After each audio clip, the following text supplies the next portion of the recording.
Hello, this is a debrief of the March-June 2022 SBR exam. You can find the exam on the ACCA practice platform.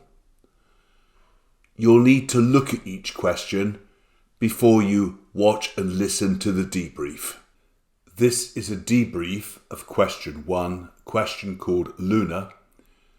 You can pause the recording as often as you need to read the scenario. At the start of the question, we are given a little bit of background. All we need to understand is the year end, isn't it? The year end is the 31st of March 2006. They're in pharmaceutical industry. You don't need to know anything about pharmaceuticals. It just gives you a little bit of background. So you don't need any specialist industry knowledge. On we go, and we get the first part of the scenario and the first requirement. As always, it's better to look at the requirement first, isn't it? So in the requirement, I can see I'm going to be asked for an explanation and calculations. So it's a two-part requirement about the sale of shares in Starlight in the group accounts. The group accounts, remember, are the group profit and loss and the group balance sheet, or if you prefer, statement of financial position. Pause the recording now if you want to, just to look back at the scenario.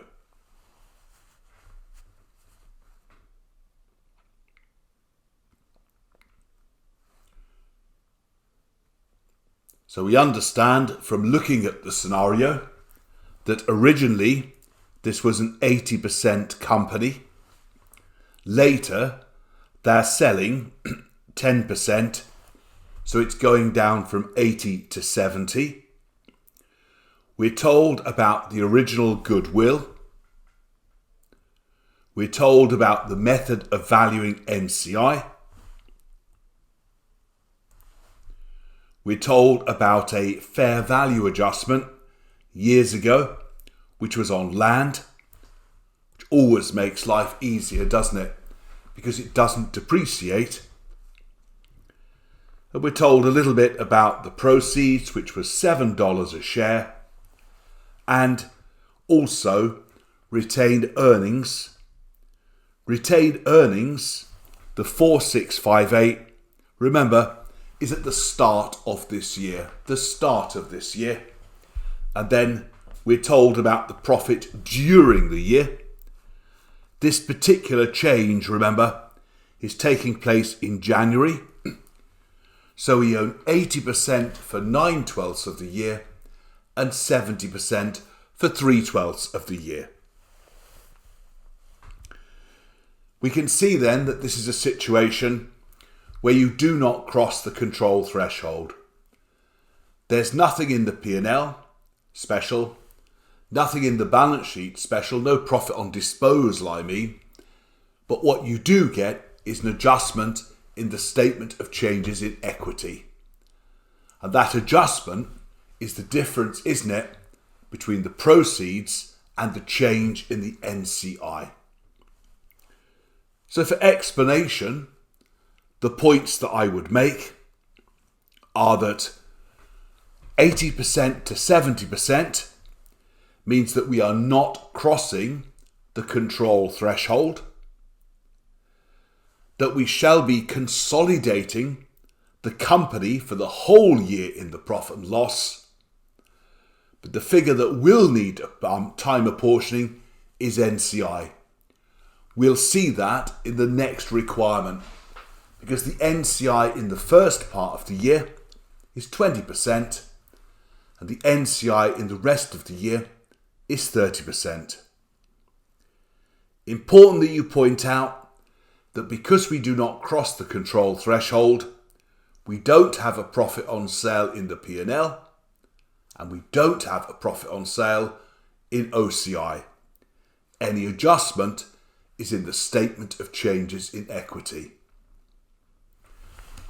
How do you calculate the adjustment? Well, we would pro forma first, wouldn't we? So the two lines are proceeds less change in NCI.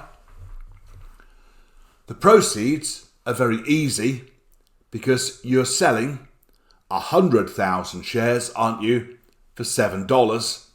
That's 700.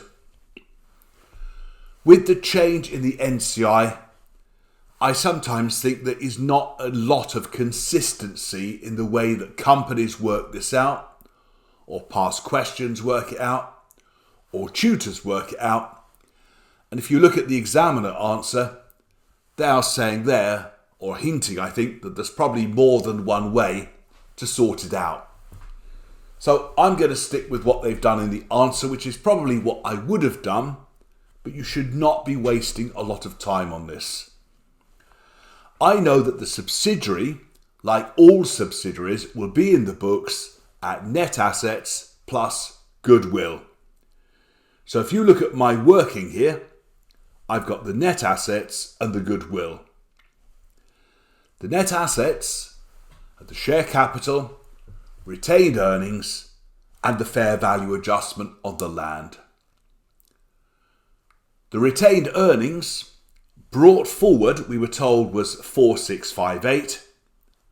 And then in addition, we've also got an extra 9 months profits. It's these two figures here, isn't it? The 4658 brought forward, the profit in the year of 165. So those two figures. Then I'll get to my net assets. I'm also told there was some goodwill, which had been impaired by 15%, so the rest of the goodwill would be the 85%. So the total of that is 6254, if you did it that way. We are losing a 10% interest, 625. Remember, please, that if your numbers are slightly different to the answer, will you lose marks? No. Will you? Clearly, they want to look roughly like the answer. The pro forma needs to be right, doesn't it? But there are different assumptions, and they're not going to punish a minor error like that. The only thing that would bring you down is if there was no explanation. Remember that most marks in this exam are for explanations. Calculations are secondary.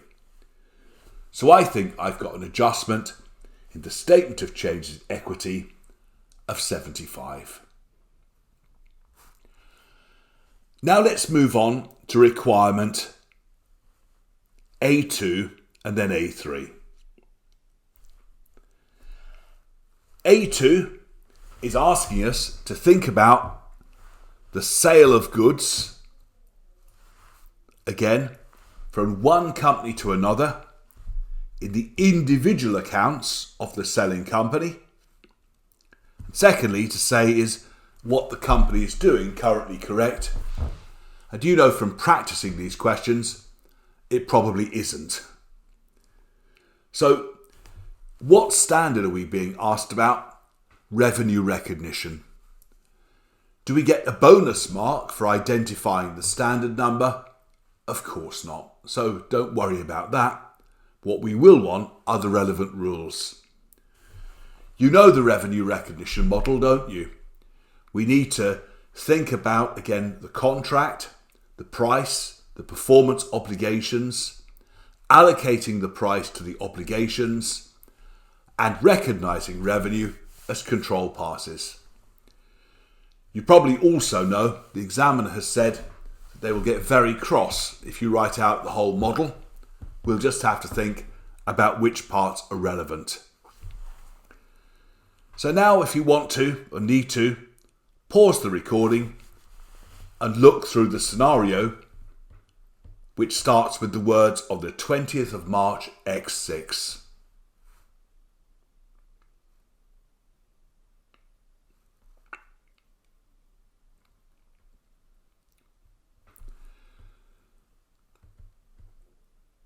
So from your reading, we know that the sale took place on the 20th of March, there was a transfer of control. So that sounds positive, doesn't it? Payment will be later. That sounds like most of my customers and clients who only pay much, much later. Yeah, well, that's kind of normal, I suppose. But yeah, control takes transfers in March. That's key point, isn't it? Because that's when you should recognise the revenue. What is not certain, though, is how much money you're going to receive. So it's possible that we might have to give them a discount. A price concession means discount. And when you look at that big paragraph, it sounds as if we might have to reduce the price by 35%. We're also told, let's see a bit further down, about the original cost.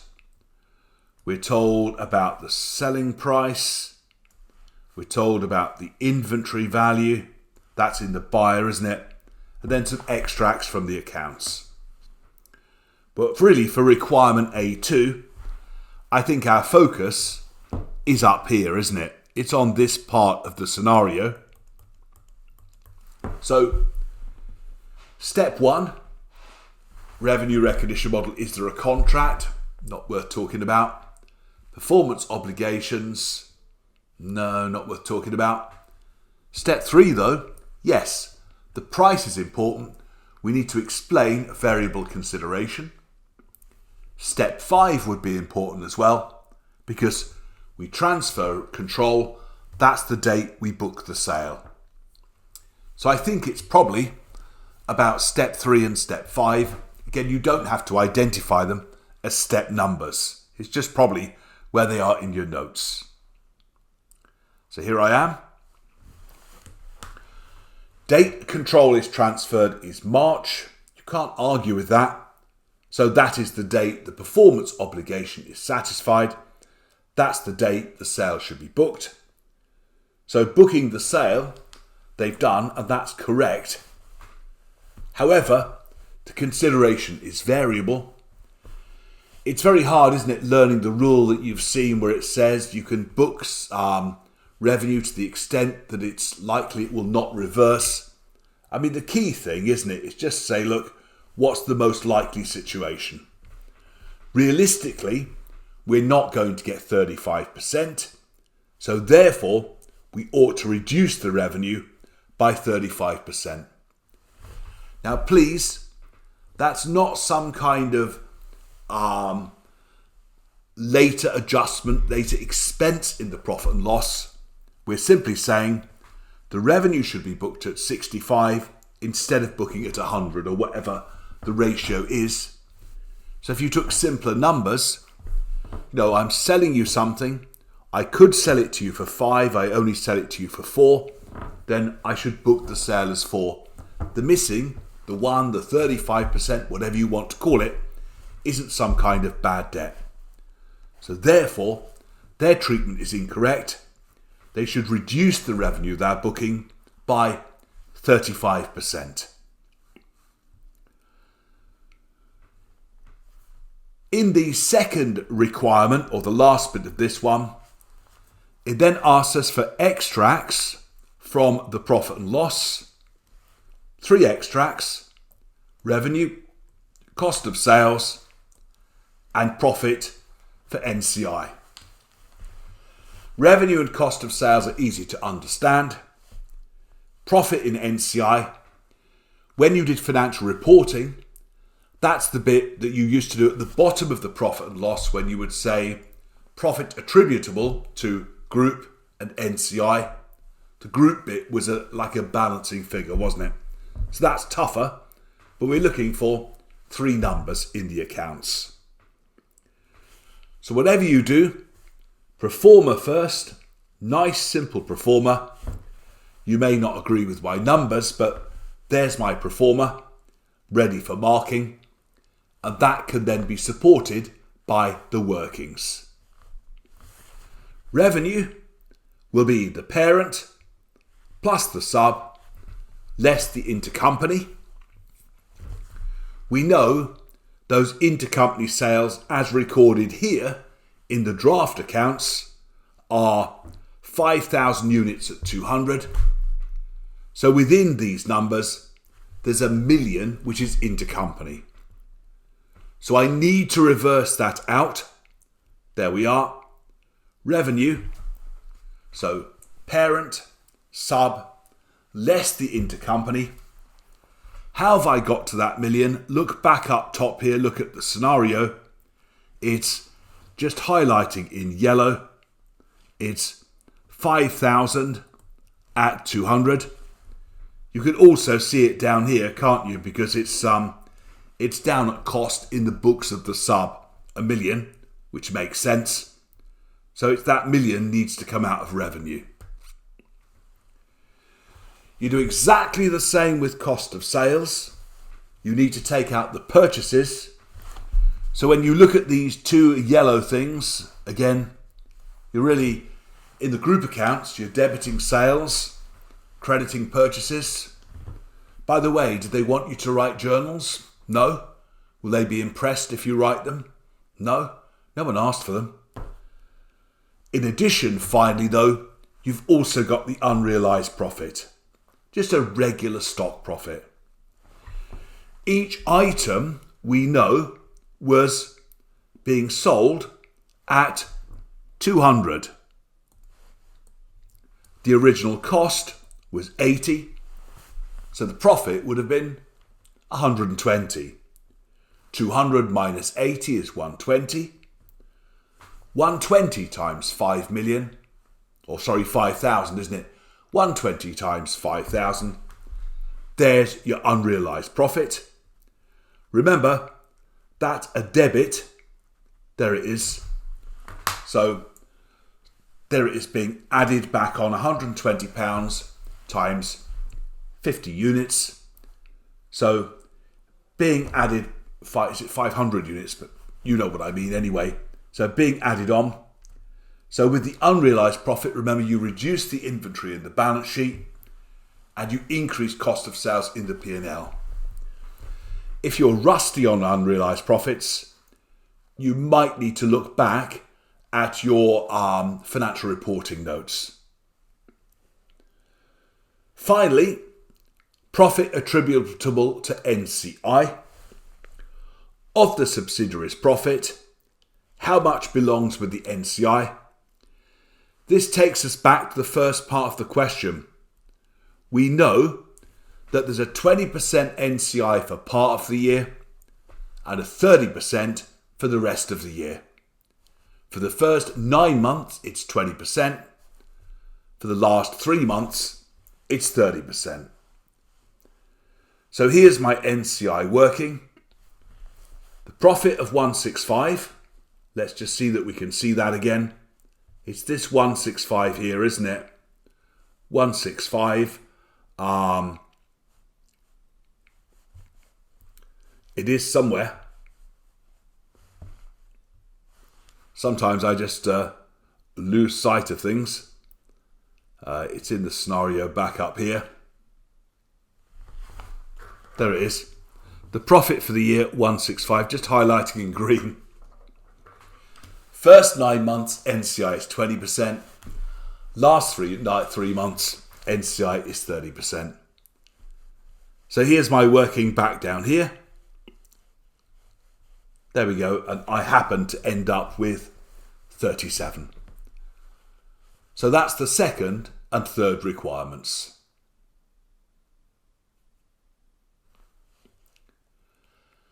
Let's move on to the next requirement.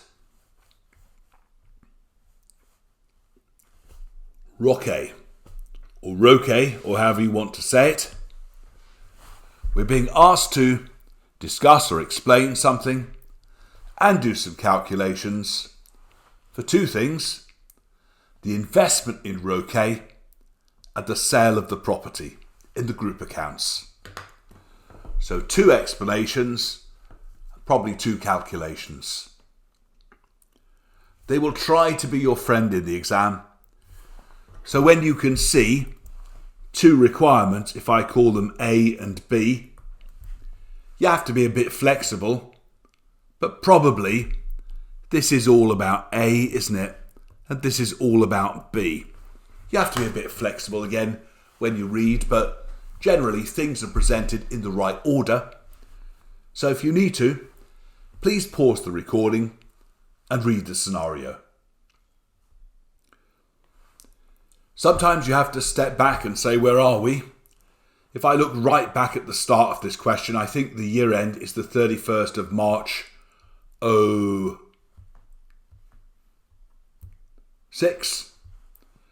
So 2 years ago, we put some money into this company.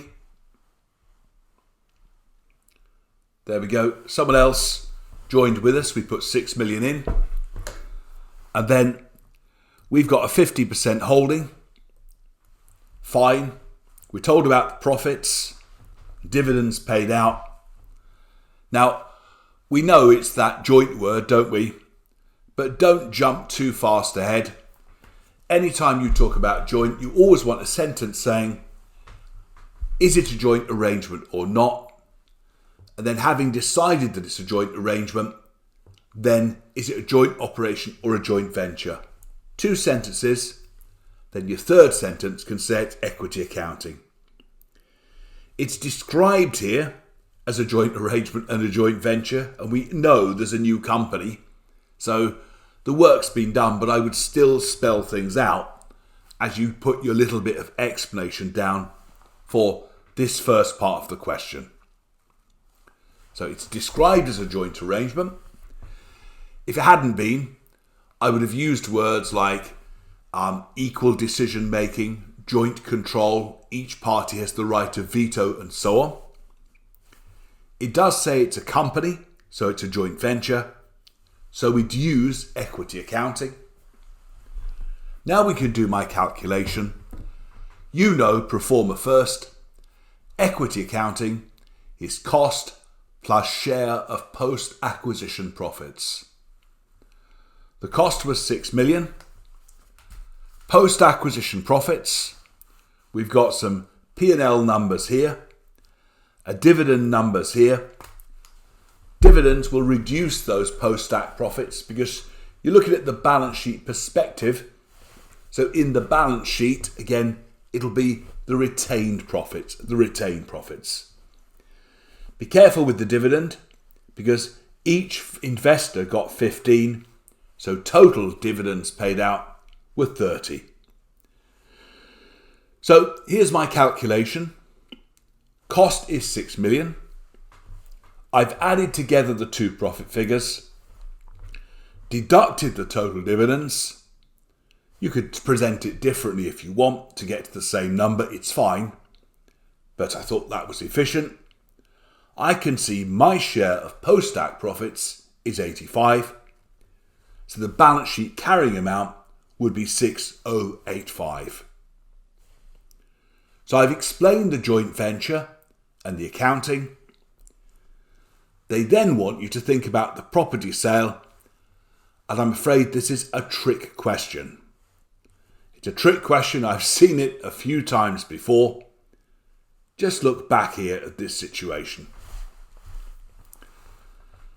They have some property in the books at 10 million. And the fair value of the property is 8 million. Forget all about the intercompany sale. The property is in the books at the wrong value. It needs to be impaired. So forget all about unrealized profits. They need to write that down because it's overvalued in the books. If it's inventory, then the NRV is 8. If it's a PPE or fixed asset, then the recoverable amount is 8. Either way, that property is overvalued. So it's not a conventional unrealized profit question. The property needs writing down.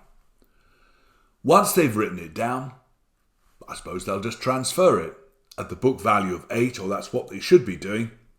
So this loss effectively again will affect the selling company, and it will also affect the group accounts, because the group accounts will of course be a sum of the selling company and all the other companies there.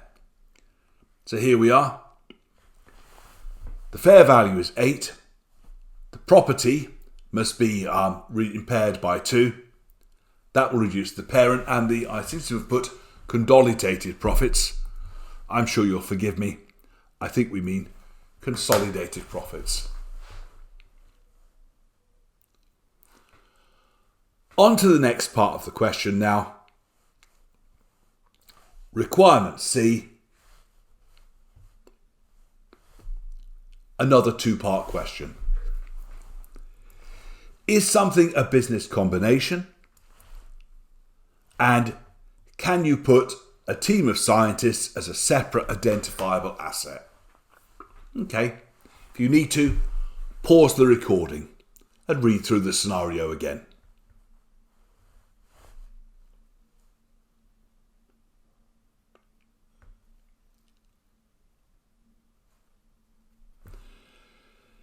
This is an old favourite that's been up a few times over the last 3 or 4 years. The question is, what have we bought? Have we just bought a licence or have we bought a company? Now, the legal form is we've definitely bought a company, but is it in substance a company that is a business, or is it simply an intangible asset, a licence? I think this one is a business. So it needs a conventional consolidation. If it had just been a licence, it would have just been an intangible. You wouldn't be thinking about things like goodwill. So what we then need to have a look at and just say was, well, why is it a business? Well, I can see that you've got the licence in place, which clearly they need. You've got clinical tests have been worked, so they're putting stuff in, they are processing things within the business. They're planning to sell something at some stage in the future. Sounds like a business, doesn't it? And it's got a highly skilled team of scientists. So first part of the question, is it a business? Answer, I think so. But what they're looking at is that you have the knowledge.